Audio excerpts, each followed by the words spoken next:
아멘. 함께 잠깐 메리 크리스마스 인사를 좀 나누죠.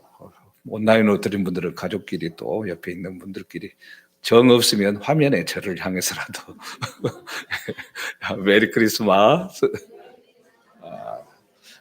조금 더 크게 해봅시다. 메리 크리스마스. 네, 감사합니다. 참 이렇게 함께 메리 크리스마스를 할 수 있다는 사실이 얼마나 복인지 모릅니다.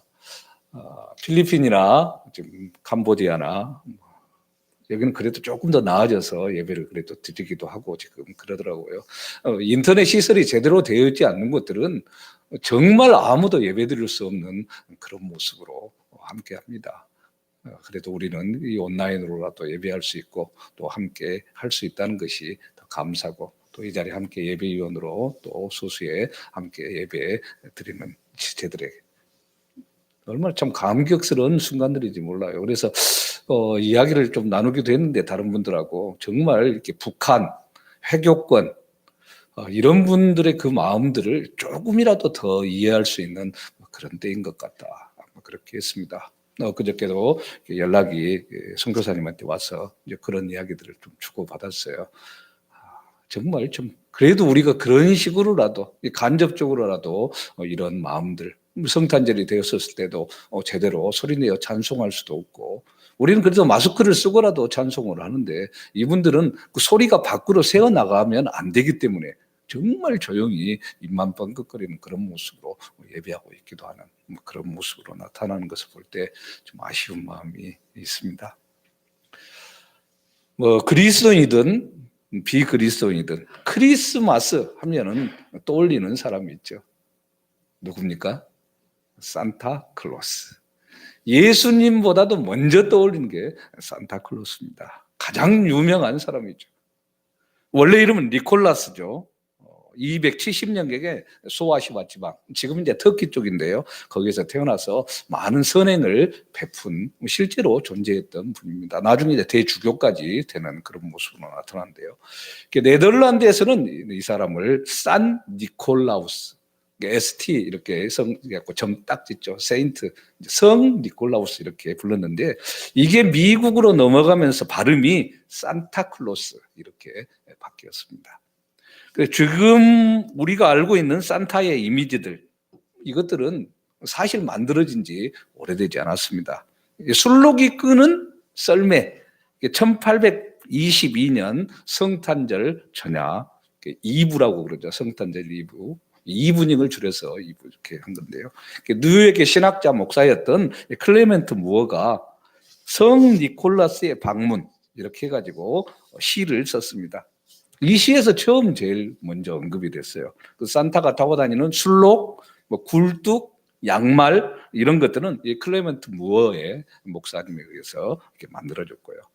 그리고 이제 1862년 캠프의 산타클로스라는 여러분 이제 단체에 톡방에도 올려주고 그랬는데요. 이 잡지에 이쪽으로 보여요. 잡지에 처음 산타클로스 우리가 이미지가 좀 생각하는 그런 이미지의 산타클로스가 이때 처음 나옵니다. 술록에 앉아있는 산타인데요. 배가 나왔어요. 산타클로스 할아버지는 배가 이렇게 나와 있는 할아버지잖아요.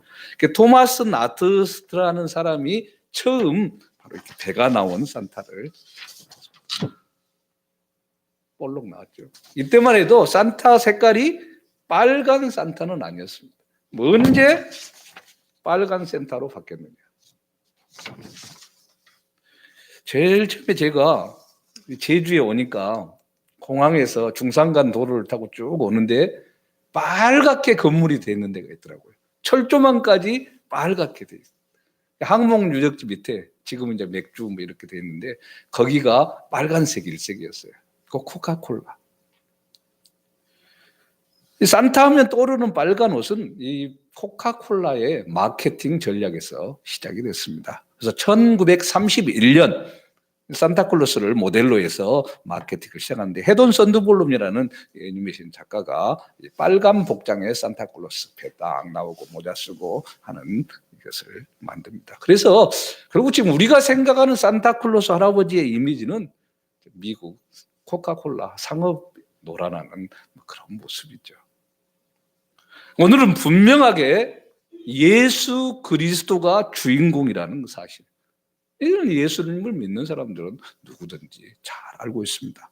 그리고 산타클로스는 예수님의 제자로 예수님을 더 높여드리는 사람이라는 것을 알 필요가 있죠. 우리 어린이들에게 산타클로스가 없다 이게 아니라 있는데 예수님의 말씀을 실천하고 그대로 행하기 위한, 어떻게 보면 사용되는 사람이다, 이렇게 이야기하면 훨씬 정리가 될 것입니다. 아무리 코로나가 확산이 되고 다른 질병이 온 세상에 다 퍼져서 정말 스톱이 되어버린다고 할지라도 우리를 구원하기 오신 이 예수님을 기억하고 전해야 할 책임이 우리에게 있다는 사실, 이것을 일단 이 성탄절에 기억하고 나가야 할 것입니다. 자, 여러분 크리스마스를 어떻게 생각합니까? 크리스마스, 예수 그리스도를 예배하고 높여드리는 그 단어입니다. 크라이스트와 미사가 합쳐진 거죠. 진정한 크리스마스라는, 그래서 탄생하신 예수님을 축하하고 또 다시 오실 주님을 기다리면서 즐거워하고 감사하면서 오늘 현재 성령으로 함께 하신 주님과 나아가는 삶, 이게 진정한 크리스마스의 의미가 되겠죠. 성경 66권 전체의 개요를 보면 이 66권의 주인공 예수 그리스도입니다. 구약 성경은 예수 그리스도가 장차 이 세상에 오셔서 인간을 위해 십자가를 대신 지실 것이다, 이것을 기록하고 있습니다. 신약 성경은 예수 그리스도가 이미 오셔서 우리를 위해 십자가를 지시고 죄와 사망에서 우리를 건져 주셨다는 구원의 완성에 대해서 이야기하고 있습니다. 물론 다른 것들도 다 중요하지만요, 신구약 성경 중에서 예수님의 말씀이 기록된 것들, 마태복음, 마가복음, 누가복음, 요한복음 있죠. 초대교회 이단들 중에서는 그래서 이 사복음서만이 진정한 성경이다, 그래서 우리는 이것만을 설교하고 연구하고 함께 해야 된다, 이렇게 했던 이단들도 있었습니다. 이 사복음서를 보면요, 예수 그리스도의 생애에 대해서 4가지 관점으로 이야기를 하고 있습니다. 마태복음에서는 유대인의 왕으로 오신, 이 세상에 오신 예수 그리스도를 이야기를 하고 있고, 마가복음에서는 종으로 오신 예수 그리스도, 누가복음에서는 온전한 사람으로 오신 예수 그리스도, 그리고 요한복음에서는 지금 현재 우리가 주마다 다루고 있는데 말씀으로 먼저 계셨던 예수 그리스도가 육체를 입으시고 이 세상에 오셔서 성육신하신 예수 그리스도, 이걸 강조를 하고 있죠. 그래서 마태복음을 표현할 때 왕, 마가복음을 종이잖아요. 그리고 누가복음을 사람, 요한복음을 독수리, 이렇게 표현하고 있기도 합니다. 이 사복음서 중에서 마태복음, 마가복음, 누가복음은 공통된 관점으로, 내용을 읽어보면 비슷비슷하죠. 이 공통된 관점에서 보았다고 해서 공관복음서, 이렇게 이야기를 하고요. 요한복음은 제일 나중에 사도 요한이 이제 90살 넘어서 기록을 합니다. 90년경. 그래서 따로 다루고 있죠. 자, 이 중에 특별히 마태복음, 오늘 우리가 봉독했던 이 마태복음과 누가복음에만 예수님의 족보가 기록되어 있습니다. 사복음서가 기록이 될 당시에 이스라엘에는 종이나 노예에게는 족보가 없었습니다. 자, 그래서 마가복음에는 예수님의 생애만 기록되어 있지 족보가 기록되지 않습니다. 종으로 오신 예수님을 나타내기 때문이죠. 그리고 요한복음에서는 성육신하신 예수님을 강조하기 때문에 인간적인 족보는 생략이 됩니다. 그래서 마태복음, 누가복음만 족보가 기록이 되는데요. 이 족보가 무슨 의미가 있는가? 마태복음 1장과 누가복음 3장에 기록된 족보가 그런데 좀 다릅니다. 여기 틀리고 저기 틀리고 왜 그러나 그러는데, 이 마태복음 1장 1절에 보면요, 아브라함과 다윗의 자손 예수 그리스도의 계보라, 이렇게 시작합니다. 아브라함으로부터 예수 그리스도의 탄생까지 이 조상들이 쭉 기록이 됩니다. 근데 누가복음에서는 반대입니다. 예수 그리스도부터 시작해서 조상들을 찾아갑니다. 아브라함과 아담, 이렇게 아담의 창조자이신 하나님.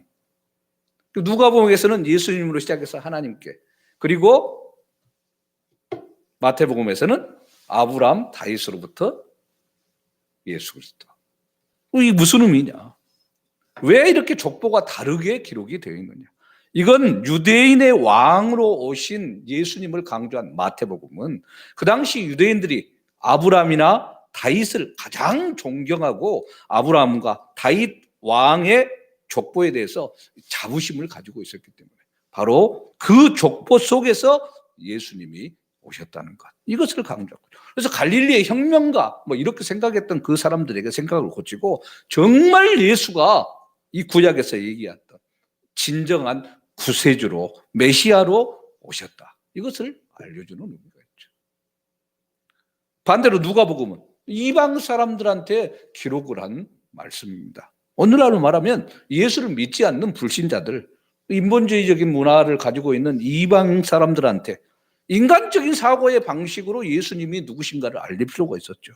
그래서 예수 그리스도가 하나님의 아들이시고 인류의 구세주라는 사실을 정확하게 드러내기 위해서 족보를 연구하고 점점 2로 올라가게 만들어 나갑니다. 마태복음 1장 1절에서 17절 쭉 말씀을 보면 아브라함에서부터 예수 그리스도까지 4명의 여자의 이름이 등장을 합니다. 그 당시에 오병이어가 우리가 5,000명이 먹었다고 그러잖아요. 여기에 여자들 숫자는 세지도 않았습니다. 숫자로도 헤아지지 않았었어요. 그 여성의 이름은 족보에 올리지 않을 정도로 성차별이 심했던 상황입니다. 자, 그래서 마태복음에서 그런데 4명의 여자 이름이 기록이 되는데 다말, 라합, 룻, 그리고 우리와의 아내였던 밧세바, 이분들을 예수 그리스도의 족보에 넣습니다. 파격적인 기록이에요. 이건 메시아 예수 그리스도의 이 십자가의 보혈로 구속함을 받은 하나님의 백성들은 남녀, 신분, 종족의 차별이 없이 하나님 앞에서 모두가 다 평등하다는 것을 보여주는 단적인 예라고 할 수가 있습니다. 그리고 족보에 기록된 여인들 전부 다가 구약에서는 부정한 여인들로 취급받았던 그런 분들입니다. 그러나 예수 그리스도 안에서는 어떠한 죄인이라 할지라도 용서함을 받고 구원의 백성이 될 수 있다, 이것을 나타내는 증표입니다. 그래서 오늘 생각하고자 하는 예수 그리스도의 탄생은 그만큼 중요하고 위대한 구원의 역사의 모습을 우리에게 나타냅니다. 조금 더 이제 탄생에 대해서 살펴보면 돼요. 성경을 살펴보면 456회 예수 그리스도의 탄생에 대한 예언이 구약에서 계속 이야기합니다. 절대로 우연이 아니라는 얘기죠. 수없이 예정된, 나올 수밖에 없었던, 탄생할 수밖에 없었던 이 상황입니다. 이 세상을 창조하시기 전에 인간이 타락해서 범죄하고 타락하고 죄의 삭수로 죽을 수밖에 없는 그런 우리의 몸이지만 예수 그리스도를 이 땅에 세상에 보내셔서 구원 사역을 이루어 나가시는 그 하나님의 계획 속에서 나타난 일이죠. 그래서 예수 그리스도의 탄생이 구원 사역의 완성입니다. 완성된다는 것은 모든 것이 다 됐다는 얘기죠. 퍼즐을 1,000조각, 2,000조각 맞추는데 마지막 하나까지 딱 들어가야 완성되는 거죠. 그 하나가 되어지지 않으면 완성되지 않은 겁니다. 근데 주님은 완성한 것입니다. 예수 그리스도의 탄생의 시간과 장소와 방법까지도 다 예정하셨는데 그것을 완성하신 겁니다. 그래서 마태복음 4장 16절을 보면 흑암에 앉은 백성이 큰 빛을 보았고 사망의 땅과 그늘에 앉은 자들에게 빛이 비추었도다 말씀합니다. 큰 빛, 바로 예수 그리스도십니다. 이 예수 그리스도가 탄생한 시대, 정치적으로, 종교적으로, 영적으로 흑암의 시대였고 오직 소망 가운데서 메시아가 오기만을 기다리고 있었습니다. 그때 예수 그리스도가 오신 겁니다. 오늘의 이 시대 마찬가지입니다. 동일합니다. 정치적으로 암다랑하고 신앙은 겉돌고 코로나19로 인해서 온 세상이 난리고 두려워하고 영적으로 타락한 죄인들이 넘쳐나는 시대입니다. 이런 때 오늘 성탄절 예수 그리스도의 탄생은 우리에게 유일한 기쁨이고 소망이고 희망입니다. 그래서 빛으로 오신 예수 그리스도로 말미암아 어둠 속에서 빛의 자녀로 우리는 살아가는 것. 이거 얼마나 감사고 은혜인지 모르죠. 앞에 켜져 있는 촛불이 그래서 불빛, 우리가 성찬식을 할 때도 옆에다 초를 켜놓고 하는 게 우리가 그렇게 빛을 밝히는 존재로 세상을 비추고 나가야 된다. 이것을 나타내는 거죠. 자, 그렇다면 예수 그리스도 어떻게 태어나셨습니까? 탄생의 장소 예언 미가서 5장 2절에 말합니다. 베들레헴 에브라다야 너는 유대 족속 중에 작을지라도 이스라엘을 다스릴 자가 내게서 내게로 나올 것이라. 자, 베들레헴 이야기합니다. 베들레헴은 말 그대로 떡집이라는 뜻입니다. 예수께서 우리의 생명의 떡으로 오신 것을 이야기하고요. 또 열매라는 말입니다. 부활의 첫 열매가 되셨습니다. 그래서 우리가 부활의 예수를 믿고 생활을 할 때 우리의 삶 속에서 성령의 열매가 맺어지는 거죠. 그럼 오늘 본문 18절 말씀 보면 성령으로 잉태됐다. 이 성령으로 잉태된 예수 그리스도의 모습을 볼 수가 있습니다. 그의 어머니 마리아가 요셉과 약혼하고 동거하기 전에 성령으로 잉태된 것이 나타났더니 한 남자와 한 여자의 결합으로 이 세상에 태어난 것이 아니라 성령의 강권적인 역사심으로 태어난 것이죠. 이게 믿어지는 사람들이 그리스도입니다. 인간의 생각으로 이해할 수가 없죠. 이사야 7장 14절에 우리가 교독문에서도 함께 했었는데 처녀가 잉태하여 아들을 낳을 것이다. 창세기 3장 15절에 여인의 후손이 뱀의 머리를 상하게 할 것이다. 이런 말씀들의 성취, 이게 바로 예수 그리스도의 오심입니다. 자, 그렇다면 또 여기서 궁금한 것, 왜 예수님은 인간의 몸을 가지고 이 세상에 태어나야만 했을까? 인간이 육체를 가지고 범죄했기 때문에 육체로 범죄한 인간은 죄의 삭스로 육체적인 죽음을 맛봐야 됩니다. 근데 하나님께서는 죽어서 당연히 죽어야 할 우리를 살리기 위해서 죄의 삭스는 사망이라는 이 공의, 이것을 실천하기 위해서 성령의 능력으로 예수 그리스도를 마리아의 몸에 보내시고 그리고 이 땅에서 태어나게 하셔서 십자가에 달려 돌아가게 하고 우리의 죄를 담당하게 한 거죠. 그리고 예수께서 부활하심으로 죄에서 해방되는 놀라운 역사를 우리가 누리게 된 겁니다. 그래서 예수님께서 이 세상에 육체를 가지고 성령으로 잉태된 사실, 이게 복음 중에 복음이고 최고의 기쁨이 되는 거죠. 지금 많은 이야기들을 하고 있는데 이게 사실 복음의 핵심이고 가장 중요한 시간입니다. 왜 예수님께서 이 땅에 오셨는가를 우리가 분명하게 알아야 믿음의 생활들을 제대로 하기 때문이죠. 그리고 계속해서 언급되는 단어 임마누엘, 이 임마누신 예수님에 대해서 살펴보는데요. 중요한 것은 예수님이 우리를 죄에서 건지려고만 오신 것이 아니라는 사실입니다. 우리는 그것만을 강조하고 그것만을 마지막 순간까지 생각을 하죠. 그런데 예수님은 죄에서 우리를 건지실 뿐만 아니라 평생의 삶 동안 우리를 보호하시기 위해서 오셨다는 사실, 이것을 알아야 됩니다. 23절입니다. 보라 처녀가 잉태하여 아들을 낳을 것이요 그의 이름은 임마누엘이라 하리라 하셨으니 이를 번역한즉 하나님이 우리와 함께 계시다. 하나님이 우리와 함께 계시는 겁니다. 창세기에서 하나님께서는 에덴 동산을 만들고 그 안에서 아담과 하와를 살게 하시며 하나님과 교제하고 지내게 했습니다. 그런데 사단의 유혹에 넘어가서 하나님의 말씀을 버리고 사단의 말을 따라가니까 문제가 발생했죠. 아담이 하나님을 쉽게 말하면 배신하고 하나님을 버려버린 거죠. 그의 인간은 하나님을 두려워서 숲속에 숨고 하나님을 피하게 됩니다. 구약 성경의 여러 곳에서 하나님께서는 그래서 그 이후에 노아와 아브라함, 이삭, 요셉, 모세 같은 특별한 사람들에게 나타나서 그들과 함께 하십니다. 하나님은 모든 사람과 함께 하지 않으셨습니다. 선지자처럼 하나님께서 특별히 세운 왕처럼 특별한 위치에 있는 사람들에게 나타나서 그들과 함께 했습니다. 그런데 2000년 전 유대 땅 베들레헴에서 하나님께서 인간의 몸을 입고 이 땅에 오십니다. 우리의 친구가 되십니다. 이제부터 너희를 나의 친구라 하겠다. 우리의 구세주가 됩니다. 인도자가 되십니다. 우리와 계속해서 함께 하십니다. 에덴 동산에서 범죄한 아담과 하와는 자기들의 범죄가 두려워서 동산 숲속에 숨어버렸지만 하나님께서 아담아 아담아 내가 어디 있느냐 부르시고 찾아왔어요. 죄를 범한 아담이지만 하나님께서 버리지 않겠다 약속해주고 죄를 범한 인간을 구원하시기 위해서 예수 그리스도를 보내시겠다 말씀해 주십니다. 하나님께서는 모세와도 또 함께할 때 놀라운 역사를 보이셨습니다. 양을 치던 늙은 목동이 이스라엘 민족의 지도자가 되었고 혼자 몸으로 강한 바로의 군대와 맞서 싸웠습니다. 하나님께서 함께함으로 승리의 자리에 설 수 있었죠.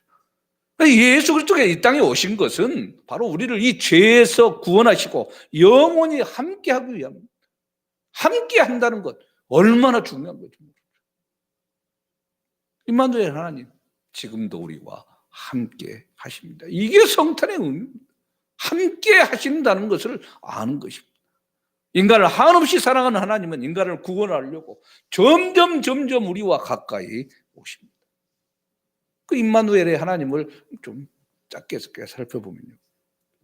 가장 먼저 하나님은 신의 산에 오셔서 함께 하셨습니다. 출애굽기 19장 18절에서 19절 신의 산에 연기가 자욱하니 여호와께서 불 가운데서 거기 강림하심이라. 그 연기가 옹기 가마 연기같이 떠오르고 온 산이 크게 진동하며 나팔 소리가 점점 커질 때에 모세가 말한즉 하나님이 음성으로 대답하시더라. 범죄한 이후 이스라엘을 출애굽시키시고 하나님은 신의 산에 오셨습니다. 그리고 산 꼭대기에서 불과 연기 가운데 임재하시고 모세와 대면하고 율법을 주셨죠. 자, 그리고 두 번째, 하나님은 성막, 평지에 함께 하셨습니다. 출애굽기 40장 34절 쭉 이유를 보면 그 후에 구름이 회막에 덮이고 여호와의 영광이 성막에 충만하며 산에서 아래로 부드럽게 좀 더 가까이 우리와 함께 하시는 하나님이십니다. 그리고 세 번째로 하나님은 말씀으로 선지자들과 함께합니다. 구약 성경 선지서를 쭉 보면 여호와의 말씀이 선지자 누구에게 임하시니라 이런 말씀들이 계속해서 반복되고 있죠. 또 히브리서 1장 1절 2절 상반절 보면 옛적에 선지자들을 통하여 여러 부분과 여러 모양으로 우리 조상들에게 말씀하신 하나님이 이 모든 날 마지막에는 아들을 통하여 우리에게 말씀하셨으니 말씀으로 함께합니다.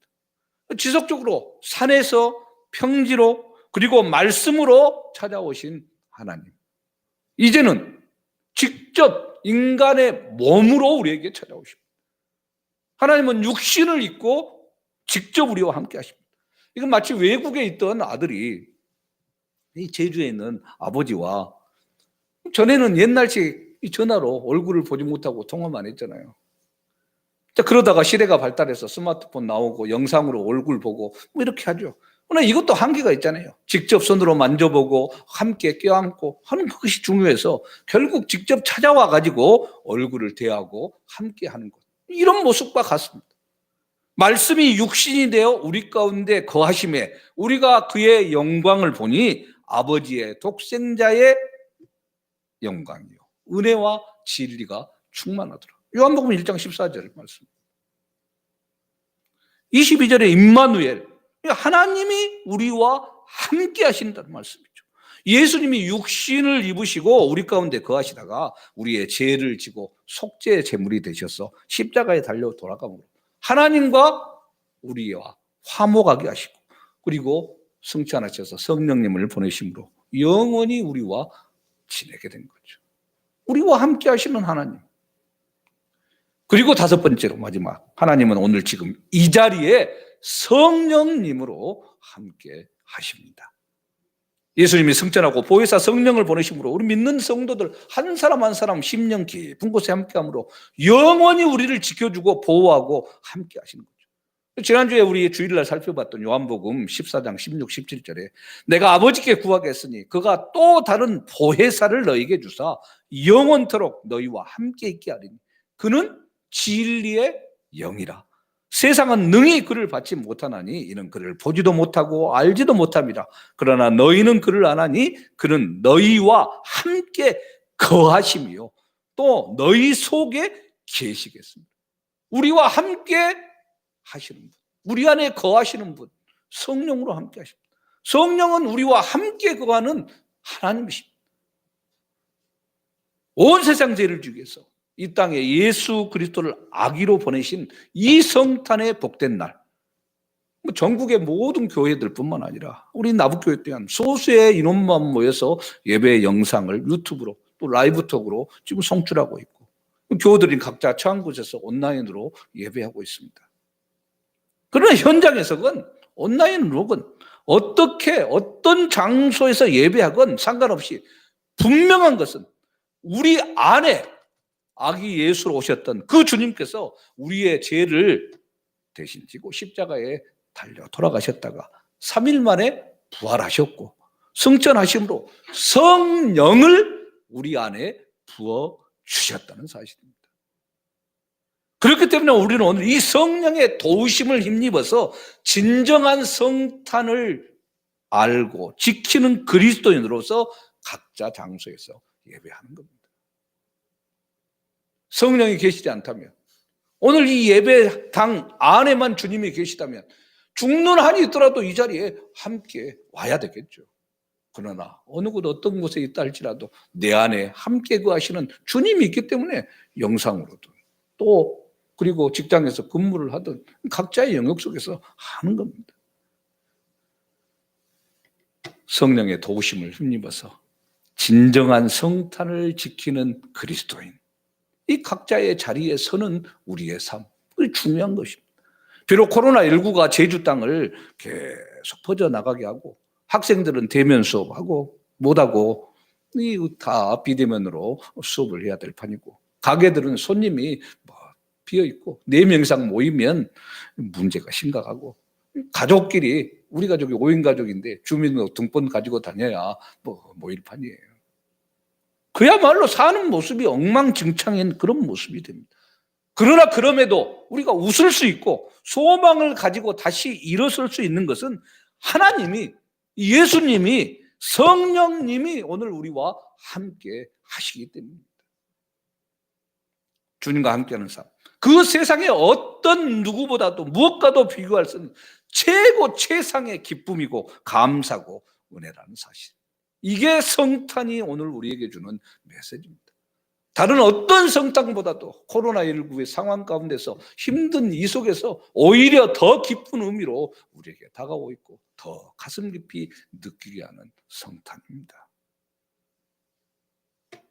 주님이 이 땅에 오신 성탄절, 복된 성탄의 이 은혜가 코로나19로 인해서 지치고 힘든 우리 사랑하는 교우들, 가족들, 그리고 만나는 모두에게 늘 함께 하시는 그 하나님의 기쁨의 자리로 또 성령의 능력으로 더 차고 더 넘치는 은혜를 맛보는 그런 복된 성탄 되기를 주님의 이름으로 축원합니다. 아멘. 언제나 우리와 함께 하시기 위해서 오늘 또 우리와 동행해 주시고 인도해 주시는 사랑의 하나님 아버지, 주님의 다시 오심을 기다리고 이렇게 예배하는 우리들을 지키시고 보호하시고 인도해 주시니 너무나도 감사합니다. 우리의 모든 삶 속에서 참으로 주만을 경배하며 높이는 자들 되게 하시고 참된 성탄의 의미가 무엇인가를 알고 기뻐할 수 있도록 주여 인도하여 주시옵소서. 복된 성탄의 날 아기 예수로 오신 주님을 찬양하고 높여드리며 예수 그리스도의 이름으로 기도합니다. 아멘. 다 같이 나서 찬송 122장 하시겠습니다.